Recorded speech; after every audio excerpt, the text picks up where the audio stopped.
Mga igsuon mayong adlaw kanatong tanan.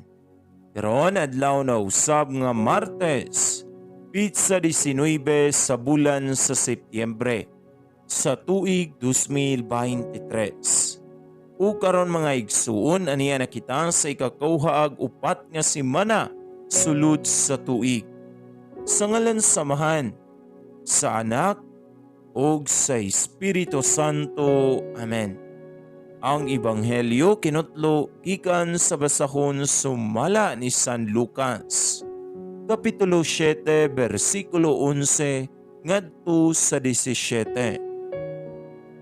Unya, wala madugay miadto si Jesus sa lungsod sa Nain. Mikuyog kaniya ang iyang mga tinun-an ug ang usa ka dakong panon sa mga tao. Sa pagabot niya sa ganghaan sa lungsod, maugayoy paggula sa mga tao nga naglubong og minatay. Ang minatay bugtong anak nga lalaki sa usa ka byuda. Og mikuyog kaniya ang daghang mga tao gikan sa lungsod. Sa pagkakita ni Jesus sa byuda, naluoy siya og miingon sa babaye, "Ayaw paghilak."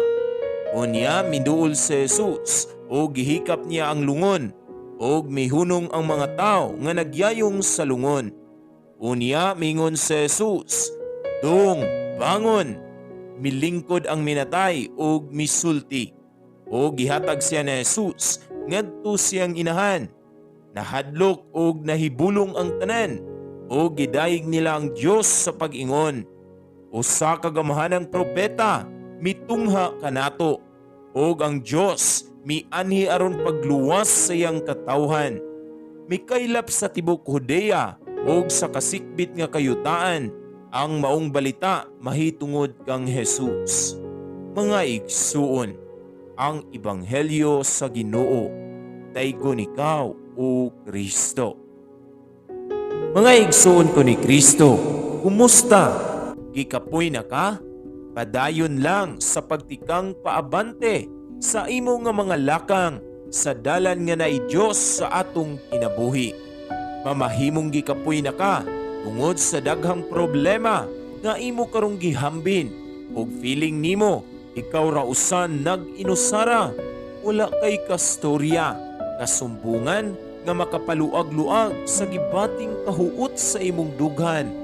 Igsuon ko ni Kristo, ayaw bayag buhi sa kutay sa pisi nga nagsumpay sa atong pagtuo o pagsalig sa Dios.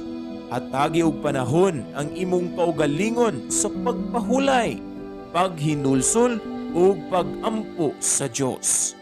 Dasiga ang imong kaugalingon nga mubangon sa imong pagkadagma ug hinumdumi kini nga ang Dios dili ka maong mupasagad kung kita kaniya andam lang moalagad. Ug ang Dios mingon, ibubo ang tanan nimong paningkamot sa kinasingkasing nga paagi sa akong atubangan.